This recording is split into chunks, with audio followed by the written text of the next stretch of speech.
एक बार सीवी रमन की भेंट तत्कालीन सरसंघ चालक गुरुजी से हुई। सीवी रमन ने फिर अपनी इच्छा जताते हुए कहा, आपने देश से एक बहुत प्रतिभावान वैज्ञानिक छीन लिया। तो गुरुजी ने कहा, देश में आपको बहुत वैज्ञानिक मिल जाएंगे, परंतु हमारे पास तो एक ही रज्जू है। वर्तमान में हिंदू और हिंदुत्व पर जोरदार बहस छिड़ी है। 1992-93 में भी इसी विषय पर बहस छिड़ी थी। तब रज्जू भैया ने एक ब्रिटिश पत्रकार को ऐसा मजेदार उत्तर दिया कि वह हक्का बक्का रह गया। 1993 में रज्जू भैया लंदन प्रवास पर थे। रज्जू भैया से पत्रकार ने पूछा, आप कुछ अलग प्रकार के हिंदू नजर आते हैं, तो क्या हम आपको आक्रामक हिंदू कह सकते हैं? रज्जू भैया ने सहज भाव से कहा, हम ना तो दब्बू हिंदू हैं और ना ही आक्रामक हिंदू, हम मुखर हिंदू हैं, क्योंकि हम अपने विचार का तर्क दूसरों के समक्ष रखते हैं और बड़ी दृढ़ता के साथ इन्हें प्रकट करते हैं। हम हिंदू होने पर शर्म महसूस नहीं करते, हमें हिंदू होने का गर्व है। 1975 में जब संपूर्ण देश पर आपातकाल का काला अध्याय थोप दिया गया और तत्कालीन सरसंघ चालक बाला साहब देवरस को गिरफ्तार कर लिया गया, तब रज्जू भैया ही थे जिन्होंने गौरव छदम नाम से आपातकाल के समय देश भर में भ्रमण किया और जेलों में जाकर अलग अलग दल के नेताओं से संपर्क कर एक दल के रूप में एकजुट करने के प्रयास में जुटे रहे। परिणाम स्वरूप जनता पार्टी का गठन हुआ। वैसे तो रज्जू भैया बुलंदशहर के बनैल गांव के निवासी थे, परंतु उनकी शिक्षा नैनीताल, रुड़की, उन्नाव और प्रयागराज में हुई।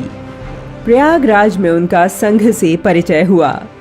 रज्जू भैया, जिनका पूरा नाम था डॉक्टर राजेंद्र कुमार, मेधावी राजेंद्र के सबसे बड़े प्रशंसक, भारत रत्न और भौतिकी के नोबेल पुरस्कार विजेता सीवी रमन भी थे।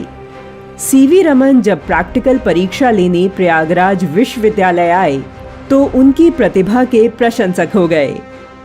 सीवी रमन ने तत्काल उन्हें बेंगलुरु चलने का ऑफर दिया, परंतु रज्जू भैया ने उन्हें स्पष्ट रूप से मना कर दिया। डॉक्टर भाभा ने भी तत्कालीन प्रधानमंत्री नेहरू से अनुमति लेकर उन्हें अपने साथ काम करने के लिए बुलावा भेजा, परंतु डॉक्टर भाभा भी असफल रहे। एक बार सीवी रमन की भेंट तत्कालीन सरसंघ चालक गुरुजी से हुई। सीवी रमन ने फिर अपनी इच्छा जताते हुए कहा, आपने देश से एक बहुत प्रतिभावान वैज्ञानिक छीन लिया। तो गुरुजी ने कहा, देश में आपको बहुत वैज्ञानिक मिल जाएंगे, परंतु हमारे पास तो एक ही रज्जू है। रज्जू भैया कुशल संगठनकर्ता तो थे ही, वे दूरदृष्टा भी थे।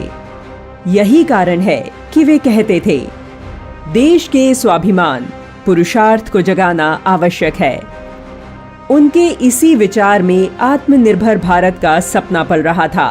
विजन में देखते हैं कि दुनिया का सबसे श्रेष्ठ देश भी होगा, सबसे धनवान देश होने की आवश्यकता नहीं है, चरित्रवान होगा, प्रॉस्परस भी होगा और विश्व को इस झगड़े वाले, संघर्ष वाले रास्ते से हटाकर समन्वय के, प्रेम के, आसपास में मिलकर चलने के, भाईचारे के इस मार्ग पर चला सकेगा। मगर वही चला सकेगा भारत तो जो खुद मजबूत है, समृद्ध है और किसी के आगे हाथ फैलाने के लिए किसी चीज में तैयार नहीं। रज्जू भैया गौ संवर्धन सहित मदरसों में दी जाने वाली शिक्षा को लेकर भी चिंतित रहते और मुस्लिम बच्चों के भविष्य की चिंता करते थे। उन्होंने मदरसे की कैरिकुलम का स्टडी किया है, उसमें उनको बायोग्राफीज पढ़ाते हैं।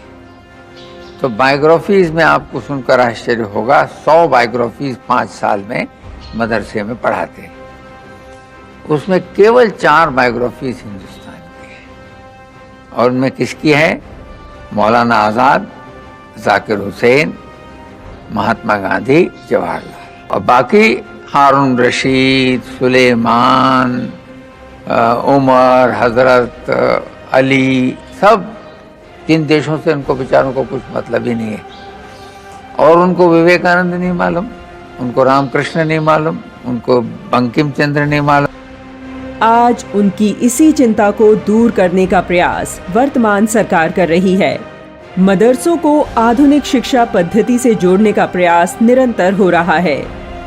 रज्जू भैया ने संपूर्ण जीवन राष्ट्र की सेवा में अर्पित कर दिया। ऐसे विराट व्यक्तित्व वाले रज्जू भैया को शत शत नमन है।